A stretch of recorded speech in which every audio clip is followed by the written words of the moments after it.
दोस्तों आज के वीडियो में हम बात करने वाले हैं सॉइल मिक्सचर की। ये हर प्लांट की बेसिक नीड होती है और इसे इग्नोर नहीं किया जा सकता है। गमले की मिट्टी कैसी होनी चाहिए? तो गमले की मिट्टी बैलेंस होनी चाहिए। वह न्यूट्रिएंट से भरपूर होने के साथ साथ पोरस होनी चाहिए जो मॉइस्चर को होल्ड करे और एक्स्ट्रा वाटर को ड्रेन आउट भी करे। गमले की मिट्टी ऐसी नहीं होनी चाहिए जो वाटर को ड्रेन आउट ना कर सके। जब गमले में पानी डाला जाए तो पानी तुरंत ड्रेन आउट हो जाए। यदि ड्रेन आउट नहीं हो रहा है तो मिट्टी चिकनी है। चिकनी मिट्टी में न तो पानी ड्रेन आउट हो पाता है और न ही एयर पास हो पाती है।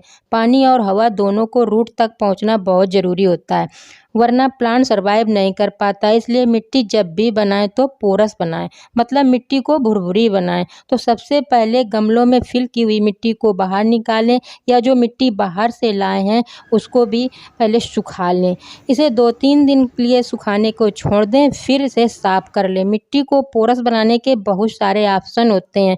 मिट्टी को पोरस बनाने के लिए उसमें सैंड या कोकोपीट कुछ भी आप ऐड कर सकते हैं, पर ऐड कितना करना है ये बहुत मायने रखता है।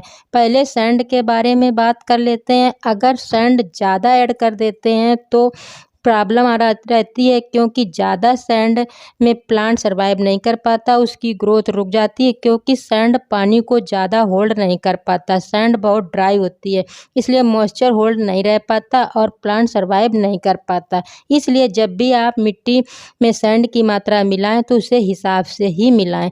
अब बात आती है कोकोपीट की। यदि आप कोकोपीट ऐड कर रहे हैं तो कोकोपीट मॉइस्चर को होल्ड तो रखता है, पर विंटर सीजन में यदि वाटरिंग ज़्यादा हो गई तो दिक्कत हो जाएगी। इसलिए कोकोपीट भी जब मिलाएं तो उसकी एक रेशियो में ही मिलाएं, ज़्यादा ना मिलाएं। अब मैं जो सॉइल मिक्सचर बताने जा रही हूँ वो बिल्कुल फिट है, जिसमें आप सभी तरह के प्लांट लगा सकते हैं, चाहे वो फ्लावरिंग वाले प्लांट हों, वेजिटेबल्स के प्लांट हों या फ्रूट्स के प्लांट हों। ये सारे प्लांटों के लिए एकदम फिट है। तो ये सॉइल मिक्सचर में मैंने सिर्फ 3 चीज़ें ली हैं, वो है सॉइल, कंपोस्ट और सैंड। तो सबसे पहले आपको लेना है एक नेचुरल मिट्टी, जिसमें अच्छी तरह से सुखा लेना है और उसमें जो भी कचरा वगैरह है उसे साफ कर लेना है। और सॉइल को मैंने लिया है 6 भाग। 6 भाग आप सॉइल ले लीजिए और फिर उस 6 भाग सॉइल का आधा लेना है कंपोस्ट। तो जब मैंने 6 भाग सॉइल लिया है तो 3 भाग मैं कंपोस्ट लूँगी। कंपोस्ट आप कोई भी ले सकते हैं, बर्मी कंपोस्ट हो, काऊ डंग कंपोस्ट हो, किचन वेस्ट कंपोस्ट हो।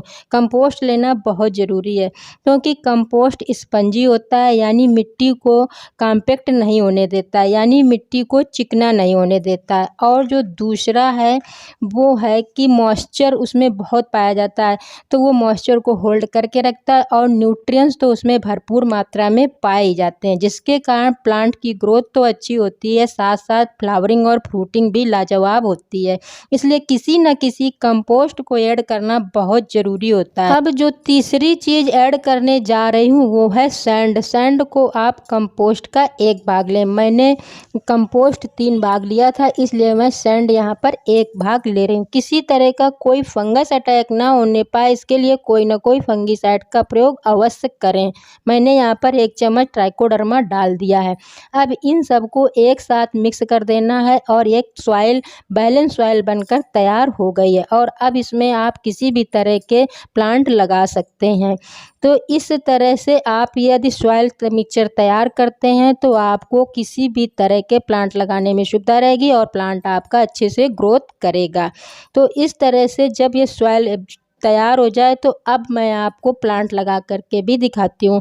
प्लांट लगाने के बाद जब इसमें पहली बार पानी देना होता है तो धीरे धीरे देना होता है, क्योंकि वो धीरे धीरे एब्जॉर्ब करेगा और जो एक्स्ट्रा पानी है वो धीरे धीरे ही ड्रेन आउट होगा। इसके बाद फिर आप समय समय पर जब भी पानी देंगे तो वो जल्दी से ड्रेन आउट भी हो जाएगा और एब्जॉर्ब भी हो जाएगा। तो इस तरह से जो मैंने ये सॉइल मिक्सचर तैयार किया है वो मैंने इस रेशियो से तैयार किया है, वो है 6:3:1। इनके रेशियो से मैंने अब एक सॉइल मिक्सचर तैयार कर लिया है। तो उम्मीद है कि आपको मेरा वीडियो पसंद आया होगा, और यदि पसंद आया है तो आप मेरे वीडियो को लाइक अवश्य कर दें। तो मिलते हैं दोस्तों किसी अगले वीडियो में एक नई जानकारी के साथ। तब तक के लिए